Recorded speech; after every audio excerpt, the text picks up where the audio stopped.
बच्चों, हमने सूरदास जी के पद पढ़ लिए। सूरदास जो कि सगुण भक्ति धारा के कवि हैं, भक्ति काल के।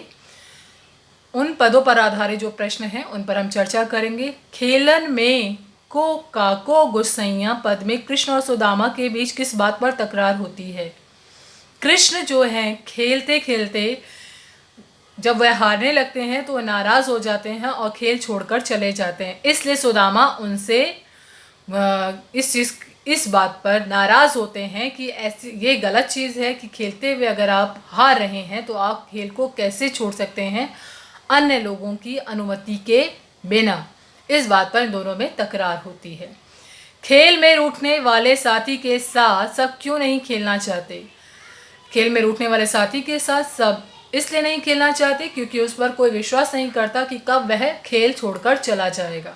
जहां वह हारने लगेगा या वह उसकी जीत उसे संभव सी प्रतीत नहीं होगी, वहीं वह खेल को बिगाड़ भी सकता है, खेल को छोड़ सकता है और बना बनाया खेल बेकार हो जाएगा। इसलिए वैसे साथी को खिलाना कोई नहीं चाहता। तीसरा प्रश्न, खेल में कृष्ण के रूठने पर उनके साथियों ने उन्हें डांटते हुए क्या क्या तर्क दिए? वह कहते हैं तुम क्या कहते हैं हारे, मतलब तुम हार गए तो गलत हो गया, और सुदामा जीत गए तो तुम हारे ये गलत था, सुदामा का जीतना भी गलत था। मतलब तुम जीतते तो कोई बात नहीं थी, लेकिन सुदामा का जीतना तुम्हें आहत कर गया। फिर वो कहते हैं जाति पाति में भी तुम हमसे बड़े नहीं हो जो तुम हमें नाराज़गी दिखाओगे, और तुम्हारे पास भले ही बहुत ज़्यादा गायें हों लेकिन हम तुम्हारे छाव में नहीं रहते। इस तरह के तर्क देकर वे उन्हें डांटते हैं। कृष्ण ने नंद बाबा की दुहाई देकर दांव क्यों दिया? श्री कृष्ण को पता था कि नंद जो एक गांव के बहुत सम्माननीय सदस्य हैं, उनकी जब वह कसम धराएंगे या उनकी दुहाई देंगे तो सुदामा उनको अवश्य खिला लेंगे और खेल से उन्हें बाहर नहीं निकालेंगे। इसलिए कृष्ण जो है, जब सुदामा और अन्य साथी कहते हैं हम कृष्ण को अपने साथ नहीं खिलाएंगे क्योंकि वह नाराज़ होकर बीच में ही खेल छोड़कर चले जाते हैं, इस पर कृष्ण जो है नंद बाबा की दुहाई देते हैं। इस पद में बाल मनोविज्ञान पर क्या प्रकाश पड़ता है? इस पद पर के आधार पर हम देखते हैं कि जब बच्चे खेलते रहें आपस में और जब उन्हें लगता है कि वे जीत नहीं पाएंगे या तो वह खेल छोड़ जाते हैं या खेल को बिगाड़ने का प्रयास करते हैं। वे अपनी हार बर्दाश्त नहीं कर पाते और साथी से व्यर्थ का द्वंद्व करना प्रारंभ कर देते हैं। ठीक है। छठा प्रश्न, गिरिधर नार नवाती में सखी का क्या आशय है? ये दूसरे पद पर आधारित प्रश्न है। गिरिधर, गिरी को उठाने वाले अर्थात श्री कृष्ण, यह उनका नाम है एक।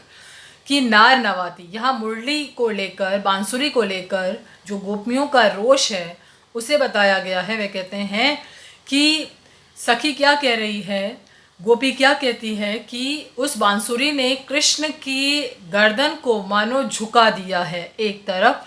वह बांसुरी बजाते हुए जो कृष्ण गर्दन को थोड़ा सा झुकाते हुए बांसुरी बजाते हैं, उस मुद्रा को मानो सखी को लग रहा है कि जो बांसुरी है वह उनको कष्ट दे रही है, इसलिए वह उन्हें अच्छी नहीं लगती।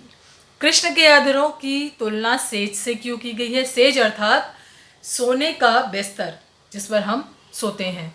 तो वह कहते हैं क्योंकि जब हम सोते हैं तो हमारा बिस्तर बहुत ही कोमल होना चाहिए, बहुत आरामदायक होना चाहिए, क्योंकि तभी उस पर नींद आ सकती है।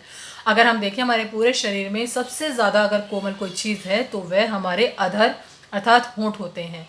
तो वही वो कहते हैं कृष्ण के अधरों की तुलना इसलिए उन्होंने सेज से की है क्योंकि बांसुरी उस पर लेट जाती है और तब उससे सुर निकलते हैं। पठित पदों के आधार पर सूरदास के काव्य की विशेषता बताइए। आप देखिए पहले वाले पद में उन्होंने वात्सल्य रस का बहुत सुंदर चित्रण किया है और आपस में जो है कह सकते हैं बच्चों के बाल मनोविज्ञान का सुंदर वर्णन है। ये वात्सल्य रस नहीं है, ये गलत से बोल दिया मैंने, इसमें शांत रस है क्योंकि माता और पिता का कहीं वर्णन नहीं है।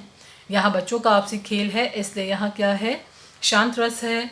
और उसके बाद आप देखें तो इसमें तुकांत शैली है, ब्रजभाषा का प्रयोग किया है और बाल मनोविज्ञान को दर्शाया है। दूसरे पद में जो उन्होंने क्या मुरली को लेकर, बांसुरी को लेकर गोपी को की नाराज़गी को दिखाने का प्रयास किया है। ठीक है बच्चे, और ये संदर्भ सहित व्याख्या जो है ये आप खुद से करेंगे। ये प्रश्न आप अपनी कॉपी में कर लेंगे।